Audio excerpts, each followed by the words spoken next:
여러분, 하나님의 주권적인 섭리 가운데 신약 성경이 영감된 사람들에 의하여 기록되고 성령께서 그것을 모아가지고 우리들에게 주셨는데, 하나님이 지금 주관하고 계시는데 신약 성경 전체 27권 중에 이상하게 마태복음이 제일 앞에 오게 하시고 마가, 누가, 요한, 복음서가 오고, 그 다음에 하나의 역사적인 사도행전, 그 다음에 바울서신, 그 다음에 히브리서와 공동서신, 요한계시록이 맨 뒤에 오도록 그렇게 만들어가지고 오늘 우리 손에 쥐어져 있어요. 그래서 원하든 원치 않던 마태복음 1장 1절은 우리 모두에게 신약 성경을 시작하는 첫 절이야. 그래서 여러분 뭐처럼 나도 이제부터 성경을 좀 읽어볼란다 딱 맘먹은 사람은 작정하면 마태복음 1장 1절을 읽기 시작하죠. 그런데 누가 누굴 낳고 누굴 낳고 하는 바람에 지쳤다 그러고 거기서 끝날라는 사람들도 많은데, 여러분 잘 들으세요. 첫 절 마태복음 1장 1절이 이렇게 말합니다. 아브라함과 다윗의 자손 예수 그리스도의 계보는 이러하니라 라고 말하면서 신약 성경이 시작되고 있어요. 사실은요, 이 내용이 우리 가슴을 뛰게 하는 그런 내용입니다.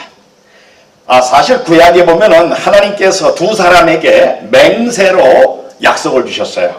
하나님이 아브라함에게 창세기 22장 18절에 내 씨로 말미암아 천하 만민이 복을 얻을 것이니라 이렇게 말씀하셨어요.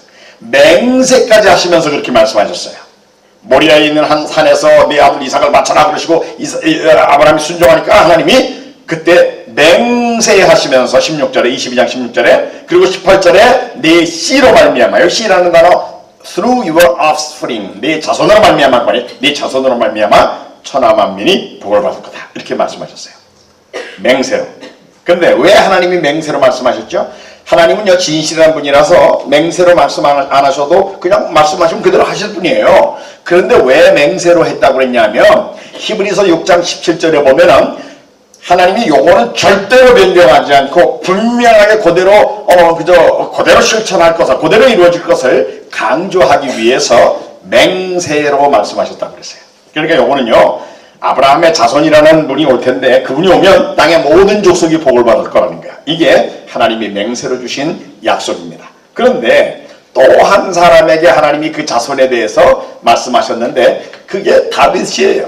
다윗에게 하나님이 또 맹세로 내 자손을 왕으로 만들어가지고 계속 통치하게 하겠다라는 약속을 주셨는데, 구약의 여러 곳에서 공통적으로 계속 말하고 있는 내용은 다윗의 자손이라는 대명사로 오시는 분은 평화의 왕이고요, 영원히 통치할 왕인데 다윗은 그 약속에 대하여 분명히 알고 있었어요. 그래서 시편 89편 3, 4절에 주께서 이르시되 내가 나의 택한 자와 언약을 맺으며 내 종 다윗에게 맹세하기를, 이번에도 맹세하셨다고 그랬죠. 내가 네 자손을 영원히 견고히 하며 네 왕위를 대대로 세우리라, 대대에 세우리라 하셨나니, 다윗의 자손이 왕으로 대대에 선다고 그랬는데 요 말의 의미를 사도행전 2장 30절에 보니까 그는, 여기서 그는 다윗입니다. 선지자라 하나님이 이미 약속하사 그 자손 중에 한 사람을 그 위에, 그 왕좌의 왕위에 앉게 하시리라 함을 알고 있었다, 이렇게 말하고 있습니다.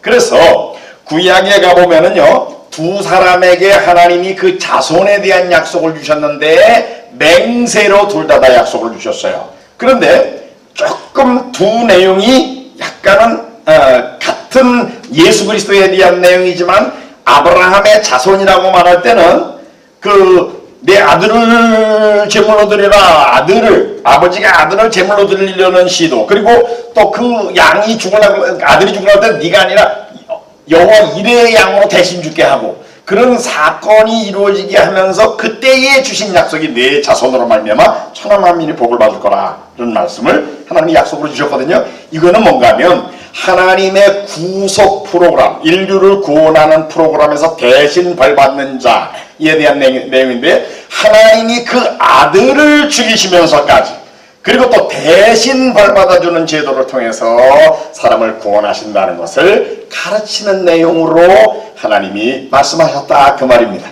자, 이렇게 이제 아브라함이 자기 아들을 희생제물로 삼는 것처럼 하나님이 그 아들을 희생하시고, 또 원래 죽을 이삭이 죽을 거 대신 여호와 이레의 양이 죽게 하는 거, 대신 벌받아주는 제도, 이런 사건에서 모리아에 있는 산에서 이 사건이 이루어지는데, 여러분 모리아는 나중에 솔로몬이 성전을 건축한 데가 바로 그 모리아의 아브라함이 이삭을 바치려 했던 바로 거기고 나중에 그 자리가 바로 나중에 예수님이 십자가에 달려 죽으시는 바로 거기거든요.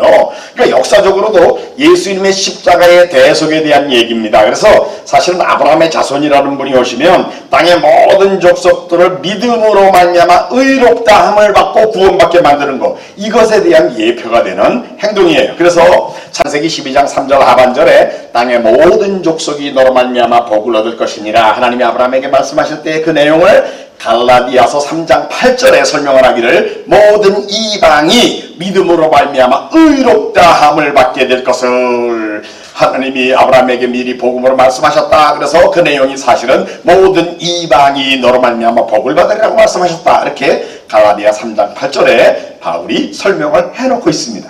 그러니까 사실은 이게 얼마나 놀라운 그 장면인지 모르는데 하나님이 이미 약속하셨어요. 아브라함의 자손이라는 분이 앞으로 올 거다. 그러면은 땅의 모든 족속이 복을 받게 될 거야. 그 복은 믿음으로 말미암아 의롭다함 받고 하나님의 백성 되고 영원한 천국 백성이 되는 하나님의 구속 프로그램에서의 구원자로 오시는 분을 말하는 거예요.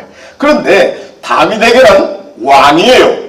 내 아들을 영원히 왕이 되게 해주겠다. 근데 그 왕은 평화의 왕이에요. 평화의 왕. 그리고 그 왕은 누구를 통치한다고 그랬는가 하면 특별히 다니엘서 7장 13, 14절 같은 데 보면은 이렇게 돼 있어요. 인자 같은 이가 구름을 타고 와서, 인자 같은 이가 구름 타고 온다 그러면 여러분 누구의 무슨 장면인지 감이 잡히죠? 뭐예요? 예수님 재림하시는 장면이잖아요. 인자 같은 이가 구름을 타고 와서 예적부터 항상 계신 이에게 인도되매, 이거는 성부 하나님 앞에 인도된다 그 말이고, 그 다음에 14절에 다니엘서 7장 14절에 그에게 나라와 권세와 영광을 준다. 예? 그러니까 그에게 통치권을 준다 그 말이에요. 그래가지고 누가 그를 섬기게 한다고 그러냐면 모든 백성과, 영어로는 all peoples, 그 다음에 나라들과 nations, 열방이라고 번역되는 단어예요. 그 다음에 man of every language가 그를 섬기겠다. 그러니까 세계 모든 나라의 모든 종족의 모든 언어권의 사람들이 그 왕을 섬기게 하였으니 그의 권세는 영원한 권세라 패하지 아니할 것이다. 이렇게 말하고 있어요. 그러니까 앞으로 다윗의 자손이라는 이름으로 불리울 분이 오는데 그분은 평화의 왕이에요. 그분은 사실은 전지전능한 왕이라서 백성들의 형편을 다 알아요. 또 전능해가지고 백성들을 완전히 보호해 줄 수 있어요. 백성의 필요를 다 채워줄 수 있는 왕이에요. 그러니까 그런 왕이 통치하면 그런 왕의 통치하에 있는 백성들은 어때요? 행복하잖아. 안 그래요? 여러분 역사 속에서 보세요. 뭐 저 히틀러라든지 네로 황제라든지 저 북한에 있는 누구라든지 이런 사람들 통치하에 있는 사람들은 어때요? 죽은 지경이잖아. 그 왕을 잘못 만나니까. 그런데 착한 왕, 예? 성품이 착해. 백성들을 사랑하는 왕이야. 여러분 왕이 착한 왕으로 백성 사랑하면 백성들은 행복해요. 그런데 그 왕이 그저 착한 왕이고 백성들을 사랑하기는 하는데 능력이 없어. 우리나라 옛날 이조시대의 마지막 임금님처럼. 일본이 우리나라 쳐들어왔을 때 우리 백성들을 지킬 힘이 없는 거야. 그러면 백성들은 여전히 고생하게 돼 있는 거예요. 그런데 지금 구약성경에 예언되어 있는 이 왕은요, 전지한 왕이야. 완전히 형편을 다 알아. 전능한 왕이야. 자기 백성들을 다 보호할 능력이 있어요. 그러면서 백성들의 필요한 걸 다 채워줄 수 있는 왕이야. 와, 그런 왕이 와서 통치하면 얼마나 행복할까. 그런데 그 왕이 이스라엘 사람들만 위한 왕이라 그럼 우리 같은 사람 뭐야? 한국 사람. 근데 성경은 세계 모든 나라의 모든 종족의 모든 언어에 속한 사람들을 평화로 통치할 전지전능하신 왕이 올 텐데 그분의 이름이 뭐예요? 다윗의 자손이라는 대명사로 불리는 분이다 그 말이에요. 그래서 구약 성경에 보면은요, 이건 왕국 프로그램이야. 하나님의 왕국을 건설하는 프로그램에서 이제 평화의 왕이 와가지고 완전히 영원한 행복한 그 영원한 평화의 나라를 건설한다는 건데, 그래서 우리들의 이 퍼스펙티브 가정에서는 이제 앨리슨이라는 분이 쓴 글에 의하면 하나님이 두 개의 프로그램을 작동하십니다. 하나는 구속 프로그램이에요. 사람들을 구원하는 프로그램. 이 구속 프로그램에서 우리를 구원하러 오시는 구원자는 이름이 뭐냐면 아브라함의 자손이야. 근데 아브라함의 자손이 누구를 구원하러 와요? 땅의 모든 족속을 구원하러 오는 분이 구속 프로그램에서 구원자인데 아브라함의 자손이고, 그 다음에 하나님의 왕국 프로그램, 예? 왕국 프로그램에서 오시는 분은 왕인데 평화의 왕이야, 전지전능한 왕이야, 그 백성들은 행복해. 근데 누구를 통치하러 와요? 세계 모든 나라 모든 종족을 통치하러 오시는 분이다 그 말이에요. 그래서 구약 성경을 아는 사람의 입장에서 보면은 와, 그 왕이 오시면 언제 오시나, 그분이 우리 모두 행복해지면서 기다리는데, 신약 성경을 시작하는 첫 마디가 뭐예요? 아브라함의 자손이 오셨다. 우와, 우리를 구원하라. 우리 한국 사람 같은 우리 같은 사람도 복받게 됐구나. 그 다음에 다윗의 자손이 오셨다. 와, 평화의 왕, 우리들 그 왕이 오신다는 얘기구나. 그분이 바로 예수 그리스도다. 그분의 족보는 이러니라. 그러면서 신약 성경이 시작되는 거예요.